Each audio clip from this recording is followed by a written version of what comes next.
I was robbed of my college fund for my stepbrother's stage dreams. 10 years later, I became a doctor and they pleaded for help, so I handed them his demo CD. Hey, buckle up for this one, because it's a decade in the making and the payoff was absolutely beautiful. I, 32, female, am a family medicine physician with my own practice in Portland. But 10 years ago, I was an 18-year-old who just got screwed out of her entire future by parents who thought musical theater was more important than medical school. Here's how it went down. My mom married my stepdad, Gary, when I was 12. He came with a 15-year-old son named Trevor, who immediately became the golden child of our household.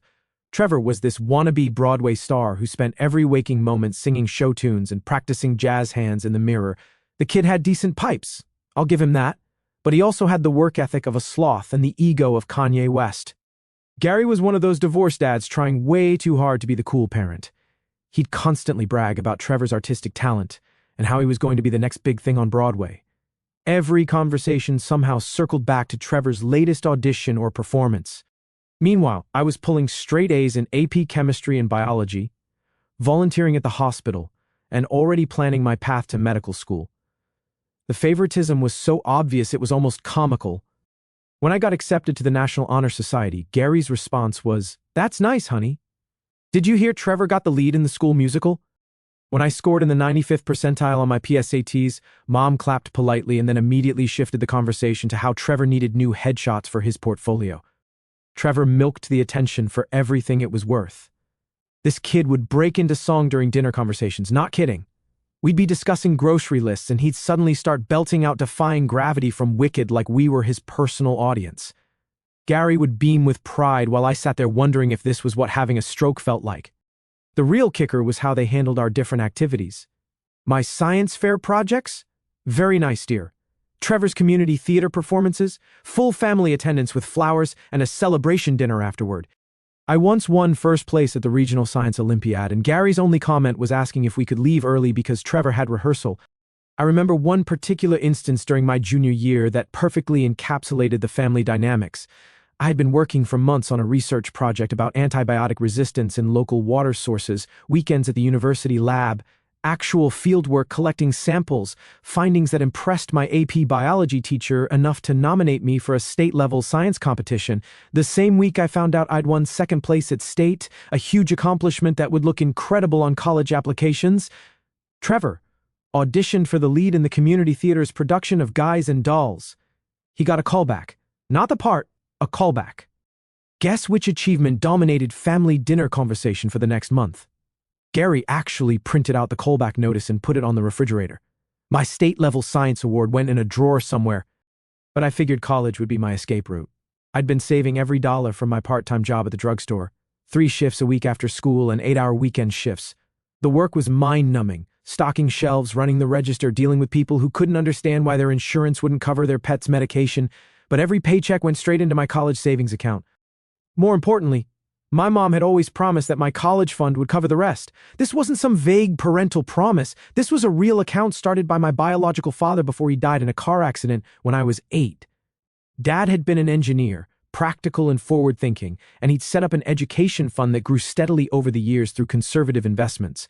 By my senior year, it had grown to about $85,000. Not enough for Harvard Medical School, maybe, but plenty to get me through undergraduate without debt and give me a solid foundation for medical school applications. I had my whole timeline mapped out: 4 years at Oregon State for pre-med, maintain a high GPA, score well on the MCAT, get accepted to Oregon Health and Science University, complete residency, and finally become Dr. Sarah Mitchell. That's where I screwed up. I assumed having a dead father's money set aside specifically for my education meant it was actually mine. The bomb dropped during spring of my senior year, right in the middle of college decision season. I was researching medical schools, comparing pre-med programs, getting ready to accept my spot at Oregon State. I'd been accepted to several schools, but Oregon State offered the best combination of academic reputation and in-state tuition. I was in my room studying for AP Calculus finals when Mom knocked on my door with that fake sweet voice she used when she was about to deliver bad news. The same tone she'd used to tell me we couldn't afford the senior class trip to Washington, D.C., or that I couldn't get a car for my 16th birthday because money was tight. Honey, we need to talk about college. I figured she wanted to discuss meal plans or dorm room assignments, maybe ask about my class schedule or campus orientation. Boy, was I wrong. Your stepfather and I have been talking, and we've decided to redirect your college fund toward Trevor's career development. I stared at her like she'd started speaking ancient Greek. The words literally didn't compute. What do you mean, redirect? Well, Trevor got accepted to that intensive summer program at Juilliard, and then there's the year-long acting conservatory in New York. This is his shot, Sarah. His one opportunity to really make it in the industry. The words hit me like a physical punch to the stomach. I actually felt nauseous. That's my college fund. Dad left that money for my education? Mom's face went all tight and defensive. The expression she always got when she knew she was being unreasonable, but was going to stick to her position anyway. Gary is your father now, and we make decisions as a family. Trevor's dreams are just as valid as yours. Trevor's dreams? I'm going to be a doctor. I'm going to save lives. He wants to prance around in tights singing show tunes. Don't be so dramatic. There will be other opportunities for you to go to college. Trevor's window is closing. He needs to strike while the iron is hot. Strike while the iron is hot. This about a 20-year-old who had never held a real job, never paid for anything himself, and whose biggest accomplishment was getting cast as chorus member number 3 in the high school production of Oklahoma. You can take out student loans like everyone else, Gary chimed in from the doorway, where he'd apparently been eavesdropping. Character building experience. Trevor's artistic development can't wait. Character building, right? Because working 3 jobs to pay for medical school while Trevor lived it up in Manhattan pursuing his art was exactly what my father had in mind when he started that college fund. I tried every argument I could think of. The money was from my father, not Gary. I had actual career prospects with clear earning potential while Trevor was chasing a pipe dream in an industry where 90% of actors are unemployed at any given time. Medical school was expensive and competitive. I needed that financial foundation to have any realistic shot at success. Nothing worked. Gary had convinced my mom that Trevor was the family's best investment, their ticket to fame and fortune. One successful Broadway show and he'll be set for life, he kept saying. Meanwhile, doctors are a dime a dozen. This from a guy who managed a Jiffy Lube franchise and thought having your oil changed every 3,000 miles was the height of automotive sophistication. The conversation went in circles for 2 hours. Gary kept talking about return on investment and supporting artistic talent. Mom kept insisting this was what families do for each other and that I was being selfish for not understanding Trevor's needs. I kept pointing out that this was literally theft, taking money specifically designated for one person's education and giving it to someone else entirely. Finally, Gary dropped the real bomb. The decision's already been made. We've spoken to the financial advisor and begun the transfer process. Trevor's program starts in June, so we needed to act quickly. They hadn't consulted me, hadn't asked for my input, had already started moving my money to fund Trevor's fantasy before they'd even bothered to tell me about it. The worst part was watching Trevor's reaction when they told him. The kid didn't even have the decency to feel guilty. He just started researching New York apartments and talking about how he'd thank the family in his Tony Award acceptance speech. "Don't worry, Sarah," he said with this patronizing smile that made me want to throw something at his head. "When I make it big, I'll help pay for your medical school. Think of this as an investment in both our futures, an investment in his Broadway dreams, using my dead father's money." I locked myself in my room for the rest of the day, alternating between rage and despair. Everything I'd worked for, every plan I'd made, every sacrifice I'd endured, all of it depended on that college fund. Without it, medical school became exponentially more difficult, maybe impossible. That summer was brutal in ways I hadn't expected. While Trevor was living it up at his Juilliard program, posting Instagram stories from trendy Manhattan cafes and networking events, I was working double shifts at the drugstore and applying for every scholarship, grant, and loan I could find. The financial aid office at Oregon State became my second home. Mrs. Patterson, my guidance counselor, helped me navigate the maze of applications and requirements. She knew my situation and was quietly furious about it, though she tried to stay professional. "There are options," she told me during one of our meetings. Spread across her desk were scholarship applications, loan paperwork, work study program descriptions, merit scholarships, need-based aid, the works. It won't be easy, but it's doable. What she didn't say, but we both knew, was that it would be a hell of a lot harder than it needed to be. I ended up cobbling together a financial aid package that covered about 60% of my costs.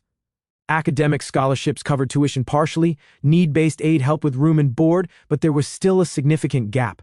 The rest came from working nights at a 24-hour diner near campus, the Sunrise Cafe, where I served coffee and pie to drunk college students and shift workers from 10 p.m. to 6 a.m. 3 nights a week.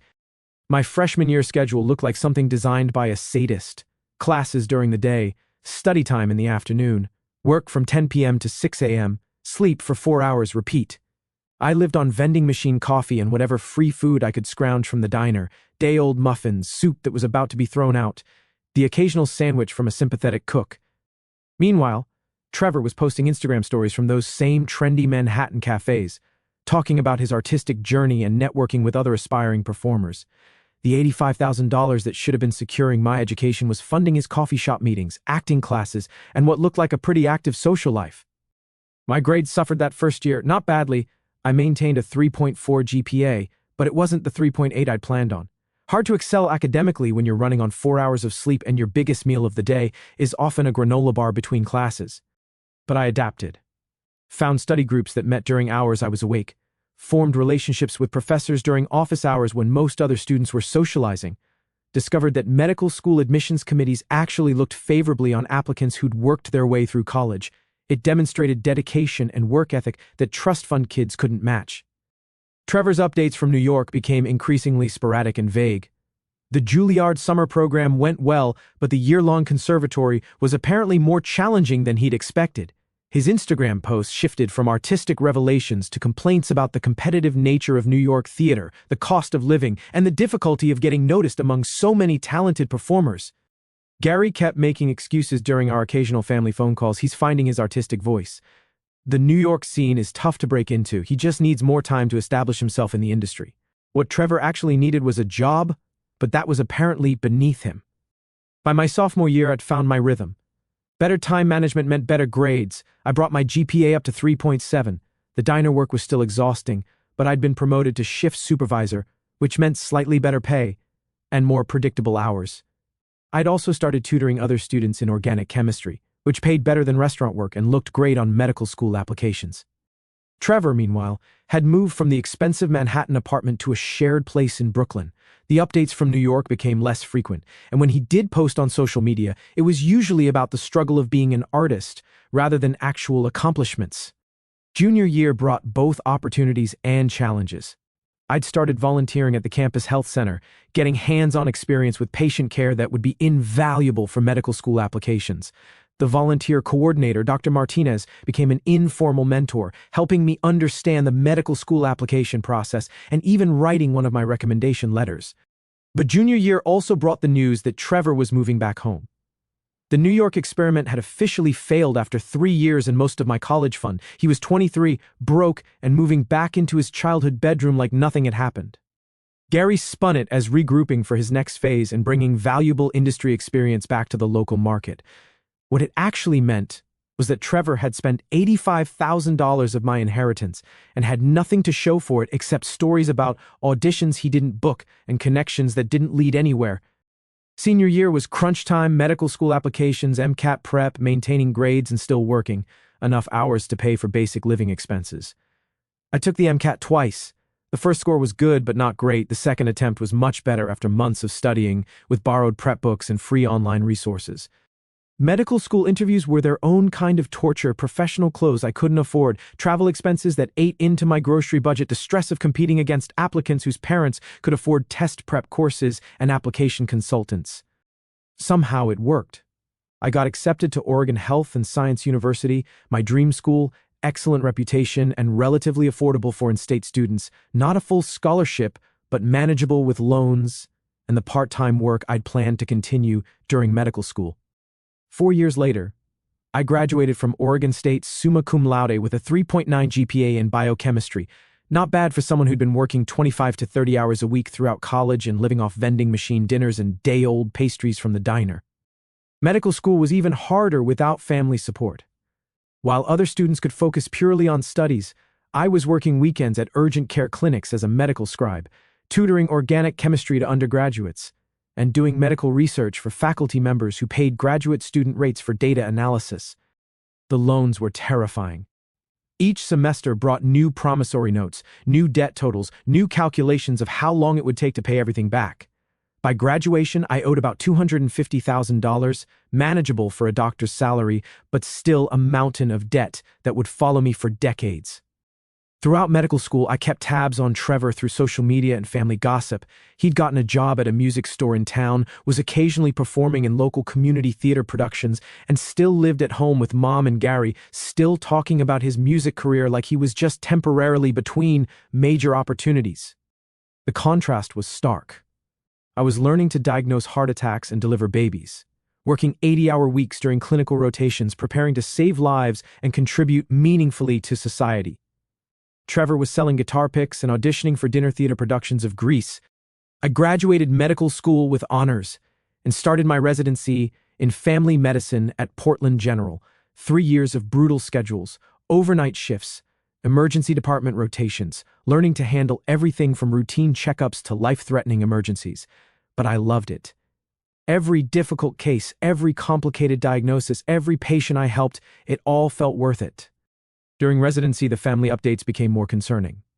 Trevor had been laid off from the music store and was working part-time at Guitar Center, still living at home, still pursuing his dreams, but now approaching 30, without any real career prospects or life skills. Gary's health had been declining, too much stress, poor diet, and what looked like undiagnosed heart problems he kept ignoring. Mom was working part-time at a dental office, but not making enough to really support 3 adults, especially with Trevor contributing virtually nothing to household expenses. I finished residency and opened my own family medicine practice in a nice Portland suburb, slowly building a patient base and finally making real money for the first time in my adult life. The practice was everything I dreamed of, helping families, treating children and elderly patients, being the kind of doctor who actually listened and took time with each patient. My student loans were finally manageable with a doctor's salary. I'd rented a small house with a garden, bought a reliable car, and started thinking about actually building a life instead of just surviving until the next exam or loan payment.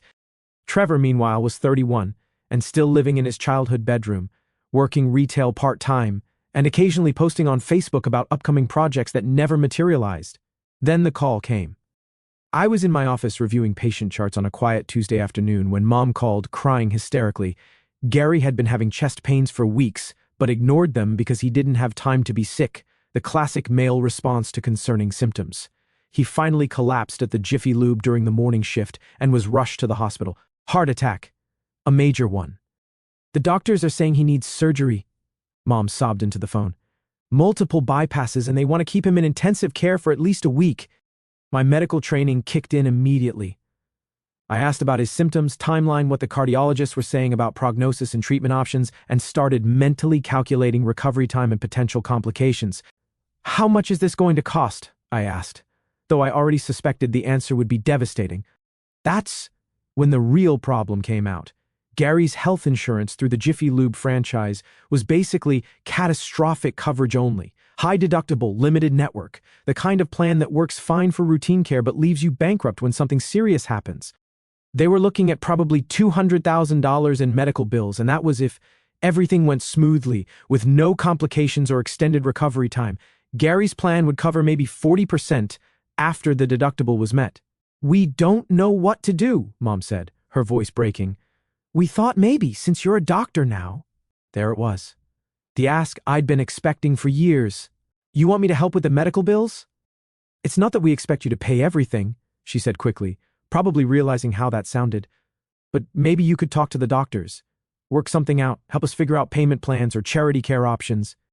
Help them figure out payment plans with the money I'd earned from working my ass off through medical school while they funded Trevor's Manhattan adventure with my inheritance. I'll think about it, I told her, the most non-committal response I could manage. That evening, I sat in my living room, the first place I'd ever lived that I could actually afford to decorate nicely, and really considered what to do. Part of me wanted to help. Despite everything, Gary wasn't a bad person, just a father who'd made incredibly poor decisions about supporting his son. Mom had been weak rather than malicious, letting Gary convince her that throwing money at Trevor's dreams was more important than securing my future.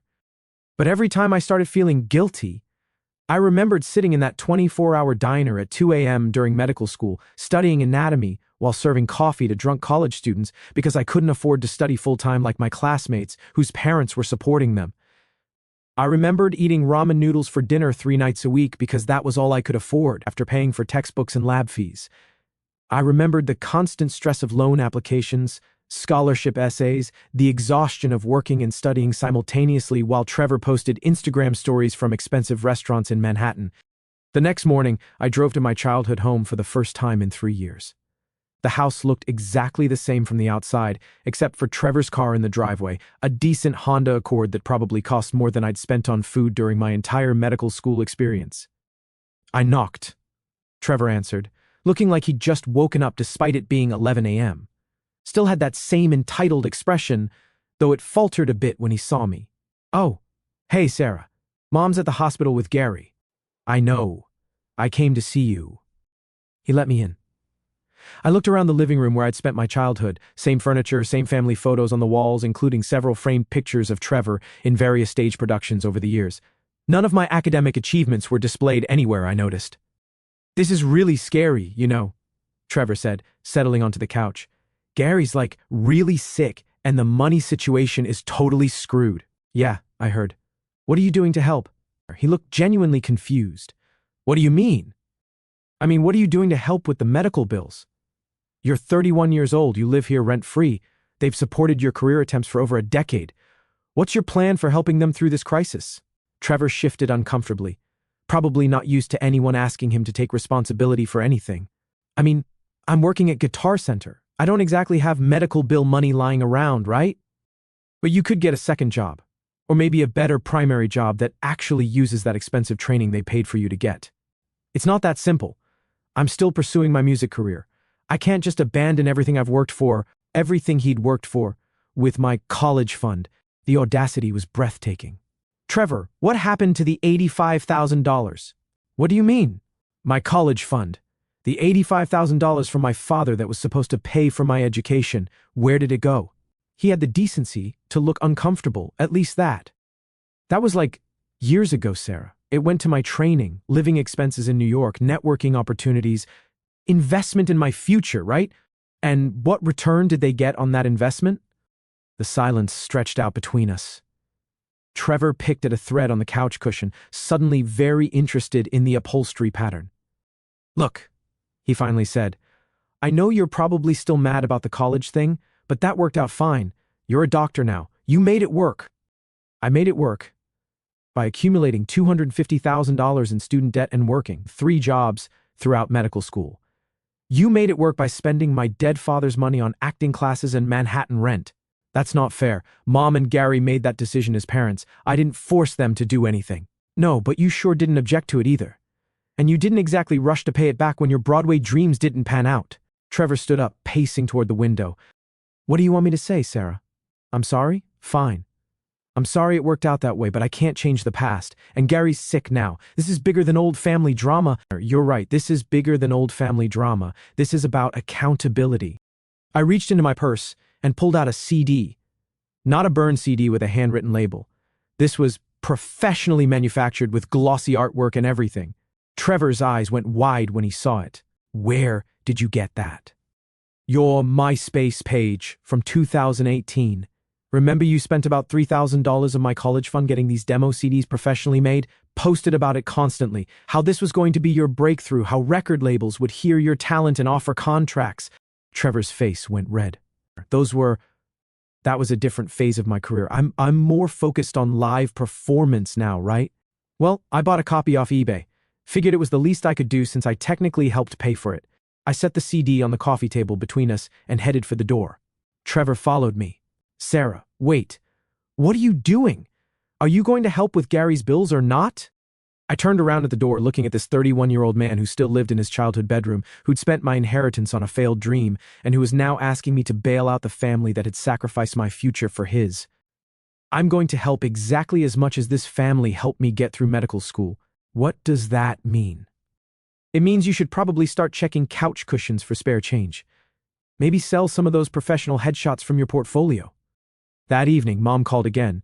Gary's surgery had gone well, but he'd be in the hospital for at least another week. The bills were already mounting, and they'd gotten the estimate for the full treatment cost, $180,000, not including follow-up care and rehabilitation.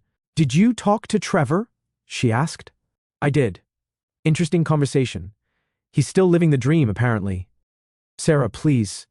I know you're angry about the college fund situation, but this is life or death. Gary could die if he doesn't get proper follow-up care. Mom, Gary is going to get proper follow-up care. That's how hospitals work in America. They don't just let heart surgery patients die because of billing disputes, but the debt will destroy us. We'll lose the house. We don't know what to do. I took a deep breath, trying to find the right balance between honesty and cruelty. Here's what you're going to do. You're going to talk to the hospital's financial counselor about payment plans. Every hospital has them. You're going to apply for charity care programs. Most hospitals have sliding scale assistance for people who can't afford treatment. Trevor is going to get a second job, or maybe his first real job, and contribute to household expenses so you can focus on paying medical bills. But Trevor's career? Mom, Trevor's career is working retail part-time and occasionally performing in community theater. He's 31 years old. It's time to be realistic about his prospects and his responsibilities to this family. You could just help us. You're a doctor. You make good money now. There it was. The entitlement that had defined my entire childhood. The assumption that my success was somehow communal property, while Trevor's failures were just temporary setbacks requiring more investment. You're right. I do make good money. I make good money because I worked my ass off to get through medical school without family support. I make good money because I spent 4 years eating ramen noodles and working nights while my classmates went to study groups funded by parents who could afford to support their children's education. I make good money because I graduated with $250,000 in debt that I'm still paying off. We did what we thought was best at the time. You did what was convenient for your new husband and his son. You sacrificed my future to fund Trevor's fantasy, and now you want me to rescue you from the consequences of that decision. It wasn't a fantasy. Trevor is talented. Mom, Trevor is a 31-year-old man living in his childhood bedroom, working part-time at Guitar Center, whose biggest accomplishment in a decade is a demo CD that no record label ever bothered to listen to. Meanwhile, I'm actually helping people, saving lives, contributing to society in meaningful ways. Which one of us turned out to be the better investment? She was quiet for a long moment. So you won't help. I'm not giving you money if that's what you're asking. But I'll give you something better. I'll give you the same thing you gave me when I needed support for my education, advice to figure it out on your own. And good luck making it work. That's cruel. No, Mom. Cruel is taking a teenager's college fund, money specifically left by her deceased father for her education, and giving it to your stepson for acting classes. What I'm doing is justice. I hung up and blocked their numbers. The next few months were surprisingly peaceful. I focused on my practice, which was growing steadily as word spread about the new family doctor who actually listened to patients and took time with appointments. I'd started specializing in preventive care and chronic disease management, finding real satisfaction in helping people maintain their health rather than just treating crises. 2 weeks later, my cousin Jessica called. She'd been hearing through the family grapevine about Gary's situation and my refusal to help, and she wanted to get my side of the story. Because what I'm hearing from your mom doesn't sound like the Sarah I know, she said diplomatically. I explained everything. The college fund theft, Trevor's failed career funded by my inheritance, the years of favoritism and dismissive treatment, their current expectation that I'd bail them out of the consequences of their own decisions. Jessica was quiet for a moment after I finished. Jesus, Sarah, I had no idea about the college fund thing. That's incredibly messed up. Yeah. Well, water under the bridge now. Is it though? I mean, how do you feel about how this is all playing out? I considered the question carefully. You know what? I'm actually at peace with it. I spent years being angry about what they did to me, but building my career, proving I could succeed without their support, that's been incredibly satisfying. Now they need help, and they're finding out what it feels like when family doesn't come through for the important stuff. What about Gary, though? I mean, he could actually have complications, need ongoing care. Gary isn't going to die, Jessica. They'll work out payment plans with the hospital, maybe qualify for charity care programs, figure something out the way millions of Americans do every year. Hospitals have entire departments dedicated to helping people navigate these situations, but they'll have to do it themselves. And maybe they'll learn what it's like to struggle financially for something important, like I did for 8 years. Jessica understood. She'd watched the family dynamics over the years during holiday gatherings and seen how differently Trevor and I were treated, though she'd never known the extent of it. A month later, I heard through the family network that Gary had been discharged and was recovering well at home. They'd qualified for the hospital's charity care program, which covered about 60% of the costs. The remaining bills were set up on a payment plan over 10 years with reduced interest rates. More importantly, Trevor had gotten a second job working nights at a call center, still lived at home, but was now contributing to household expenses for the first time in his adult life. Apparently, the financial crisis had been a wake-up call about the realistic prospects of his music career. Mom had gone back to work full-time as a dental receptionist, her first full-time job in years. They were managing, but it was tight, with no extra money for Trevor's artistic pursuits or professional development expenses. 6 months after Gary's surgery, Trevor actually reached out to me directly, not through Mom or other family members, but a text from his own phone. "Hey Sarah, I know things have been weird between us, but I wanted to reach out. Gary's recovery is going really well, and I've been thinking a lot about what you said about accountability and responsibility. I got a better job, assistant manager at a music store downtown, not just retail sales, still doing music stuff on weekends, but treating it more like a hobby now instead of expecting it to pay the bills. Anyway, I wanted to say I'm sorry about the college fund thing. I was young and selfish, and I didn't really think about how it affected your life. I know this doesn't fix anything, but I wanted you to know that I understand now what you went through." It was the first genuine apology I'd ever gotten from him. Not perfect, not complete, but honest and specific rather than the usual non-apology apologies I was used to from my family. I texted back, "Thanks for saying that, Trevor. I'm glad Gary's doing better and that you're taking more responsibility. That means a lot." That was it. No dramatic reconciliation, no return to family dinners, but a kind of peace that felt more valuable than forced forgiveness. Another 6 months passed. My practice continued growing. I'd hired a nurse practitioner to help handle the patient load, and I'd finally paid off my undergraduate student loans. Still had the medical school debt, but it was manageable and decreasing steadily. I was at my office late one evening, catching up on patient files and insurance paperwork when I got a call from an unknown local number. "Dr. Mitchell, this is Gary." My stepfather's voice was different, quieter, more hesitant than I remembered from my childhood. "Hi, Gary. How are you feeling?" "Much better. The cardiologist says I'm ahead of schedule on recovery. Listen, I was wondering if I could take you to coffee sometime. There are some things I'd like to say, and I don't think I can do them justice over the phone." We met the following Saturday at a neutral location, a coffee shop near my office that I sometimes visited between appointments.